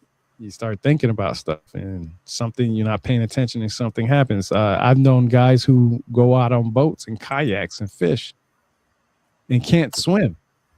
And I'm like, man, and they go drinking out there on the boat too. You know what I'm saying? So I'm just like, man, come on, you guys got to be careful. You did all this just to come over here and go out, the most simplest way when it comes to the way to go, of an avoidable way. Let me ask you this, Chris. I know you're passionate about history, but you're more passionate about your history. And I know that, and I commend you on that, because I would have never known about the Kahari tribe. I think I know a lot about when anybody talks about Native American, I always bring up the Kahari tribe. And the only reason why is because most people don't know about it. Most people know about the Cherokees and everybody else, But they're taught in school, that's why. Yeah, but I talk about the Kahari tribe. They'd be killing Americans, that's why. Yeah. They'd be scalping. They'd be scalping. And what I actually read about that. That's actually an interesting story behind scalping, which I thought too. That's more of a spiritual thing as far as honoring that person's dead, if I'm not mistaken. That's one of the Native books that I read. That scalping doesn't always mean something negative.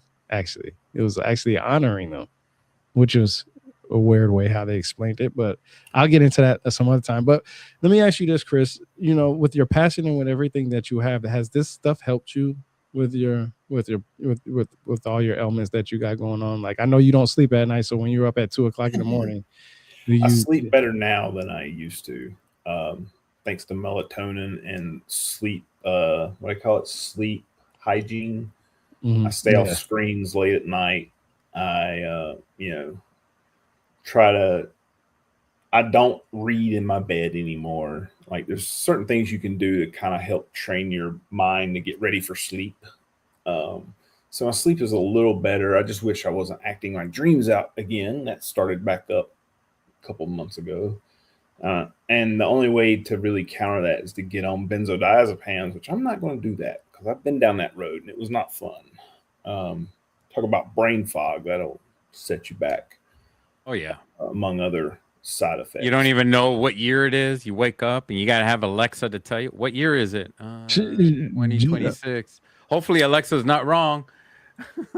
Yeah, but yeah, I always feel like I don't know. It's hard to explain. It's like a coming back home kind of thing. Whenever I get into researching my history, whether it's just my family tree, even my European side of the family, or digging into their individual stories. Like I've got so many great stories that I've uncovered in my family tree from grandparents that were dead before I was even thought of. Third great grandparents. How many people really know who their third great grandparents are? Yeah, that's what I'm saying. So people would be shocked if they were actually go back and spend the time, do the genealogy, go back to 3 great grandparents on every single one of your branches. You'd be amazed at what you'd uncover. There are some incredible stories out there just dying to be told. And it's kind of like what you said on our last podcast. You die twice. There's the physical death, and another death occurs when no one says your name again. You're just forgotten about. Yeah, it's a quote by me, Rebirth of the Word. You know what I'm saying? So and I remember that. You're not narcissistic at all. No. Hey, you're just completely humble. He's just completely humble. It's so funny you say that because I actually wear this bracelet. I got this bracelet right here. Let me take it off. It's a blue and white bracelet, and it's from the lodge. It says, "Be humble, make a difference," and that's something that I struggle with a lot. I don't think I'm a humble person. I'm probably far from it. I try every day to be a humble person, and it does. I know a lot of people see the comments that I make on Twitter and X. That's not even close to what I want to say. I do a lot of promoting on Twitter and X. I actually space it out where it's like I might be on there all day because I schedule posts. I actually keep 30 posts scheduled. So instead of me, posting something on X, I go through things and I, of course, interact with people because it brings attention to me, right? People get curious, hit on my profile, see that, I'm an author and scholar and so on and so forth. And they can make their decision to go from that point on, but I use it to my advantage. But I can say for a fact that I struggle with being humble. And I think the reason why is because when I was in the military, I wanted to be the best. I wanted to run the fastest. Even though I couldn't, I wanted to run the fastest. I wanted to do the most push-ups. Even though I couldn't do the most push-ups and max them, I still tried. But I noticed when I was in the service or even throughout my life, like I was telling you guys earlier, it was easy for me to follow orders. Okay. My pops put fear in myself. If I got in trouble, he whooped my ass. And I didn't like getting my ass whooped. So that kid you see in the photo all the way on the right there was the best. I was the fastest runner. I did the most pull-ups and the fastest pull-ups without being exhausted. And whenever I did sit-ups, I was so fast that the person was counting, couldn't keep up with the count. And push-ups, I was beyond. Yeah, and I was training for those 4 years as a cadet to be the best. And when I made it to the MEP station, I was beyond everybody. And when I made it to basic training, I was so good that the people that were lagging behind held us behind. Mm-hmm. And there was one kid that held us behind that I set my ego aside and I fell behind. I was always in the front. And then I slowed down and I started running next to the kid. And then when people started seeing me running next to the kid, the whole team started running next to the kid behind us. And then we reset. And then when the TI saw that, holy shit, she was gonna cry. We had a woman TI. She was fucking proud. She was fucking proud when she saw it because he was gonna get kicked out. because he couldn't keep up with the group. But he was so smart, dude. And I tell you what, we have to have intelligent people in the military, the smartest of the smartest. And he was extremely smart. He was one of the smartest kids. I was like, man, just the physical fitness itself, that shouldn't kick him out. That shouldn't make him ineligible. Bullshit. So I'm a firm believer of that. If you can't pass physical, you don't need to be in the service. I don't care how made smart sure he passed, and he passed. No, that's what I'm saying. I'm a firm believer. If you can't pass a PT test, your ass needs to get out. Yeah. Just be. We were the only group that unselfishly we pulled it behind. She even pulled me aside and says he was literally this close to being kicked out until you did what you did, and now because of that, we can't kick him out. So so we continue to do what we did, and we were pretty proud of it. It was like a protest because we were fucking pissed at the drill sergeants and being bullied around and pushed around, waking us up early in the fucking morning. We actually pulled together as a fucking team, and we didn't give a shit about anything else. You could yell at us, you could do whatever you want to us, but we were a fucking team. We weren't individuals anymore. We were, and that's what I was saying earlier. Is that in the military, I think most of the people that hung out with each other, they just hung out with each other because it was what they were familiar with. We're almost. I'm gonna give it another 10 minutes. Maybe I do definitely. I will say this now before we end it. Before I forget, everybody that's listening right now, Chris, make a movie out of that. You know what I'm saying? Chris right here. Yeah, we should. Right? I need to write that down because I never thought about this being a movie or something like that. But now I'm thinking about my experience. Should probably be a movie. Do it. I should write about it. I never thought it would be interesting enough, but watching enough of these movies, and you know what? I can't even watch most of these military movies because and Battlefield 6, I can't even play that game because the sounds really activate me.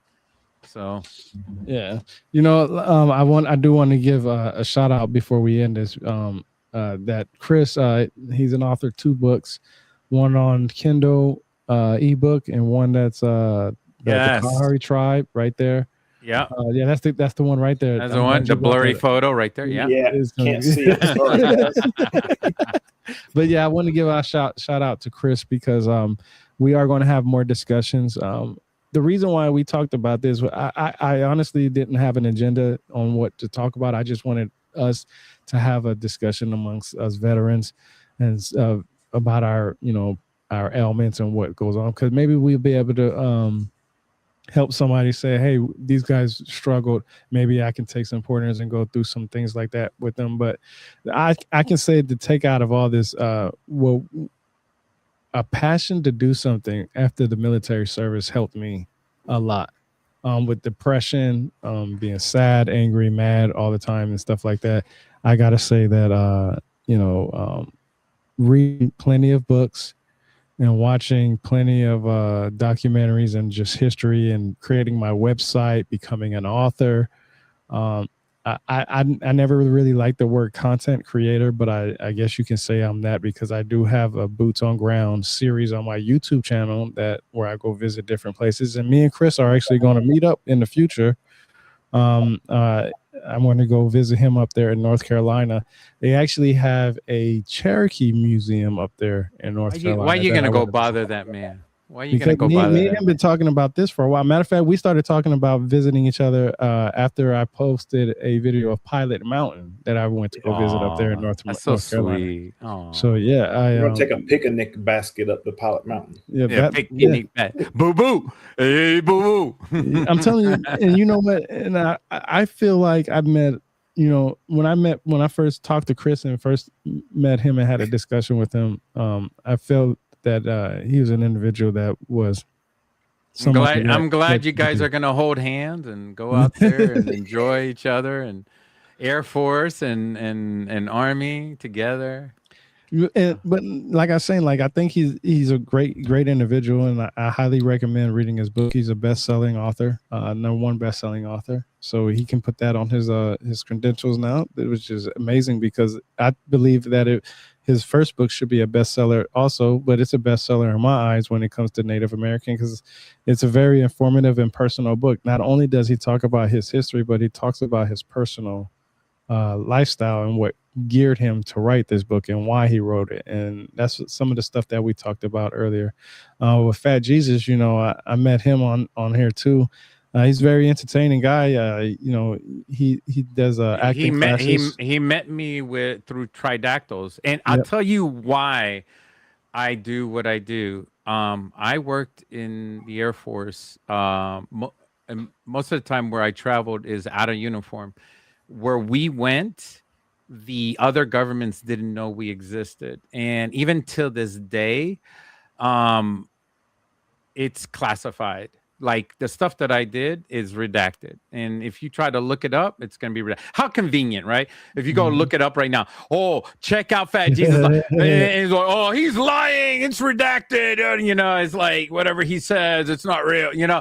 But the thing is that there are operations that we the 160 do as Americans. That's why I brought up the 160 all over the world, and because of that, because of my experiences in life, it attracted me to the unknown, like stuff around the world, like Tridactyls and other ancient secrets around the world. What do we not know that has been kept from us, that people don't want us to know about? Like ancient tribes don't want us to know certain things. They want to keep it in-house, or secret societies. They don't want us to know what they know, because they want to keep it in-house.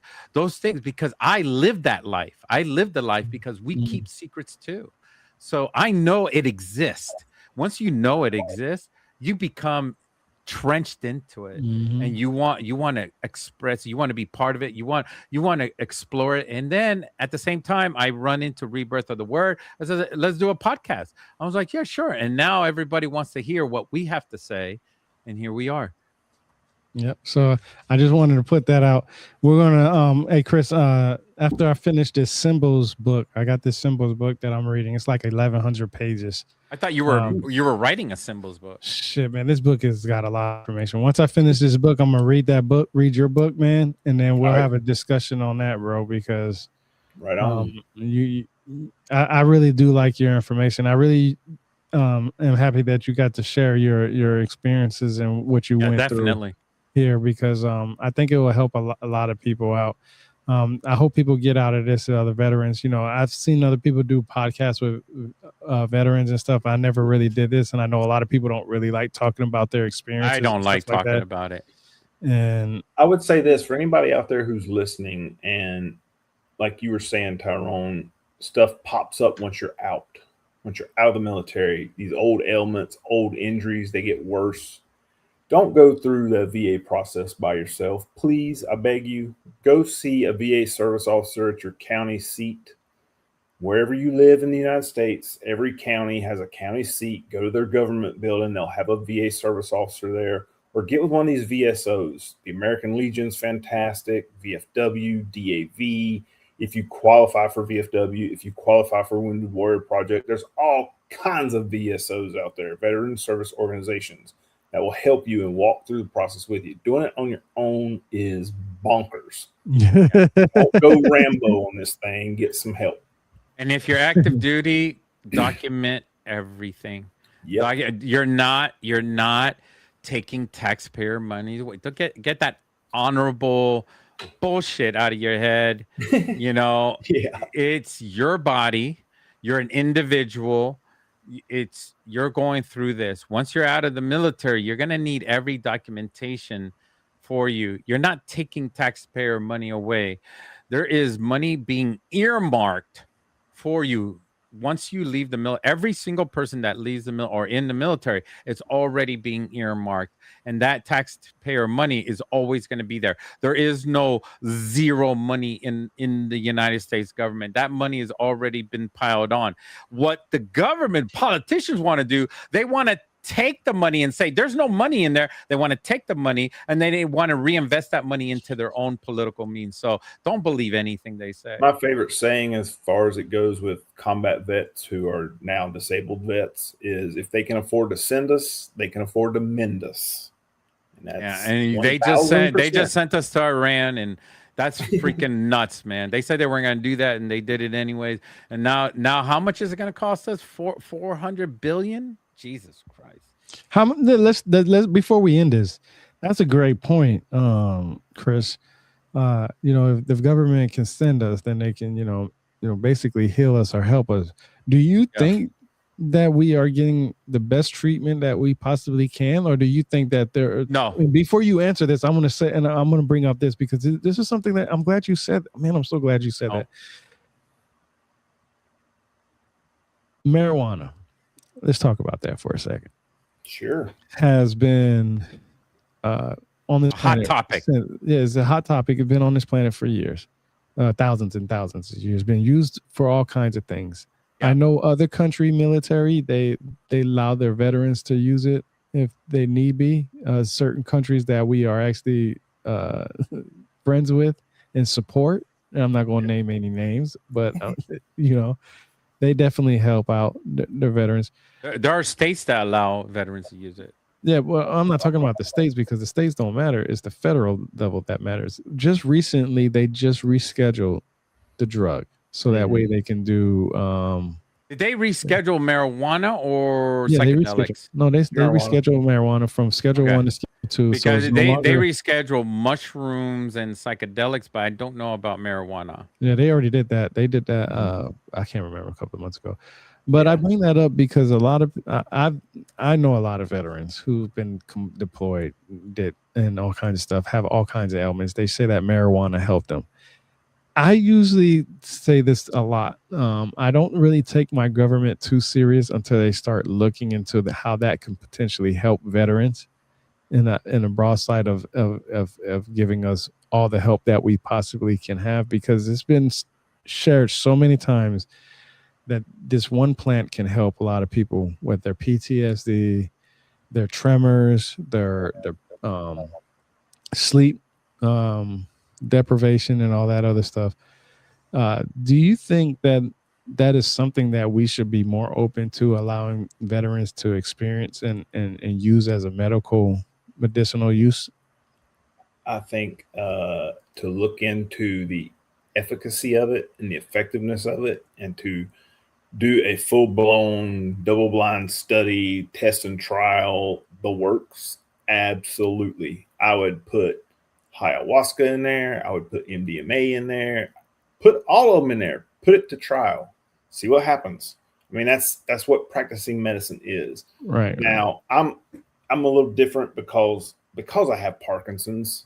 I don't know if I would want to necessarily be on a medical regimen for medical marijuana. I mean, I would need to see all the details of the study, because I've been on levodopa, carbidopa for so long that I'm already having hallucinations. So the last thing I want to do is drink a tea that might have some mushrooms in it and start hallucinating worse. I have auditory hallucinations, I have visual hallucinations, and that's a whole basket of not good stuff.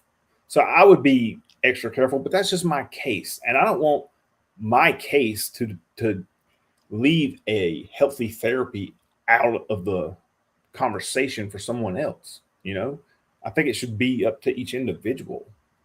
And honestly, if someone with Parkinson's is already having those hallucinations, auditory hallucinations, phantom smells, I get phantom smells all the time. It smells like war. It smells smells like Clorox burning just out of the blue. I don't want to make that worse. So that's why I would be hesitant. But that's just me, man. If another Parkinson's patient is like, yeah, I want to try it, maybe it'll help me sleep better at night, then go ahead, brother, do it. And I don't think the government should be in the business of telling us yay or nay. It should be our choice. Yeah, I agree with that. Like you go to war, they always say, what is it? Less than 1% of people in the States join the military. So just think about the amount of people what the percentage of people are actually suffering, right? That's lower. Right. It's got to be less than 1%, right? Yeah. Of Americans, at least, as far as as far as veteran side with the things. But I'm a firm believer of I think when it comes to helping your veterans, the first people you should listen to is the people that it's affecting, and it's usually not the veteran itself. The veteran is already affected. We know Yeah. that. The first people that we don't realize that is affected from that is the family. So listen to them, see what they say. If they say, "Hey, I know," I remember some of my friends saying that when their parents their fathers came back from Vietnam, or their grandparents or whoever it was came from Vietnam, they would smoke some dope or some weed and stuff like that, and they would be calm as ever can be. And that was that was almost like the happy moments for that family. But as soon as they couldn't get any or something like that, the PTSD would rise and stuff like that.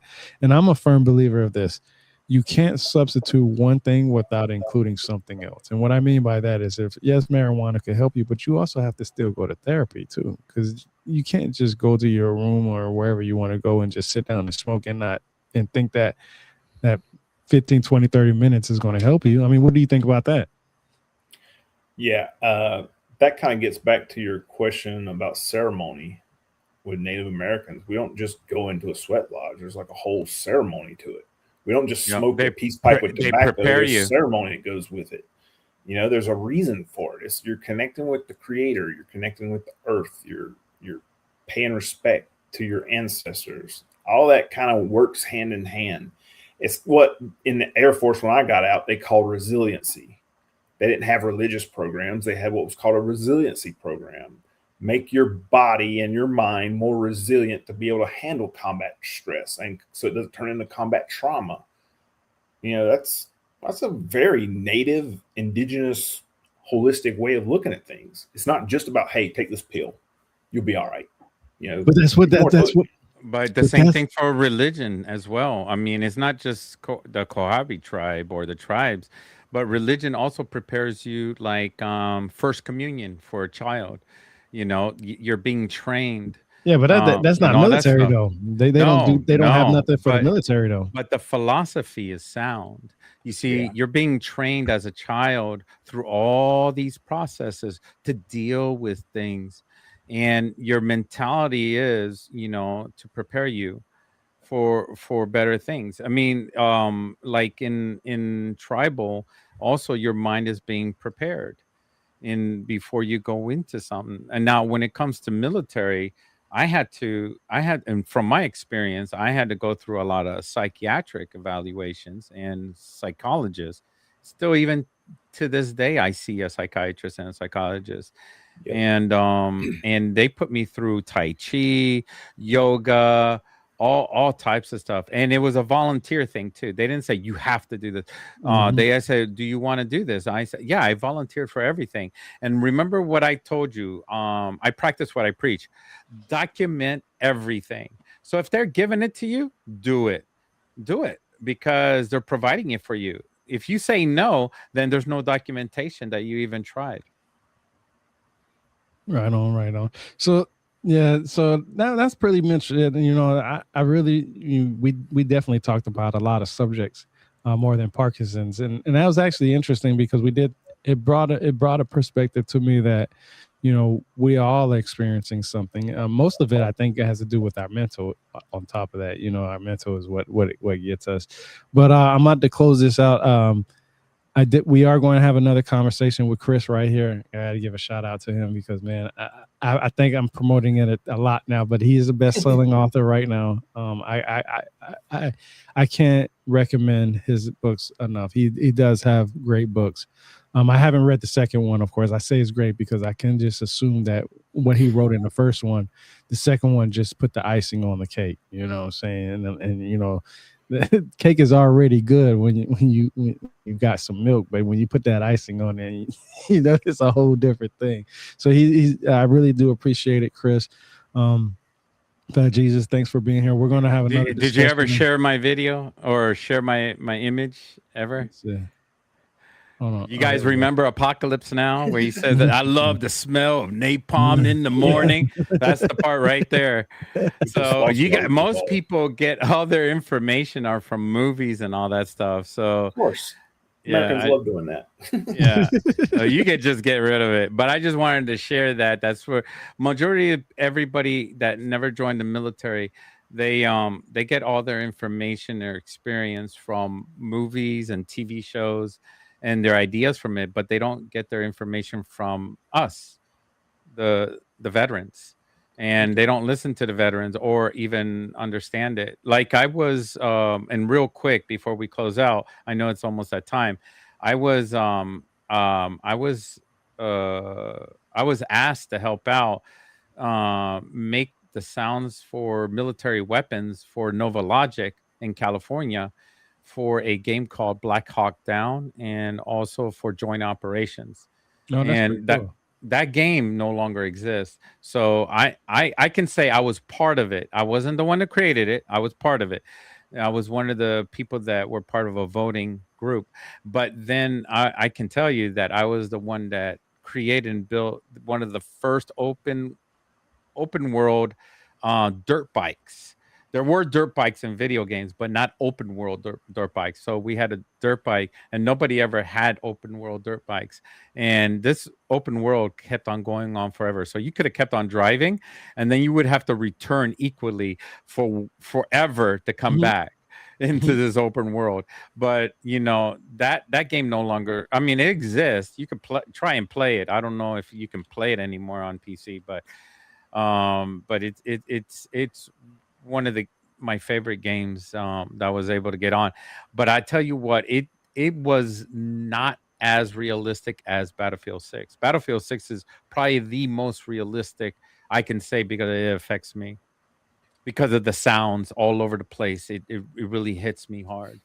So the explosions are realistic. Right on. So all right, I appreciate everybody from being here. Instead of saying, you know, knowledge is power for the end right here, I'm going to go ahead and just say support our troops. Peace. Got a little hype now, can I let it die down? I remember days in the trench. Time to go hard in, time to go all in, time to get my all to this shit. Panamera maxed out, first class flights out, Atlantic to Pacific, yeah, it's lit. I'll never get tired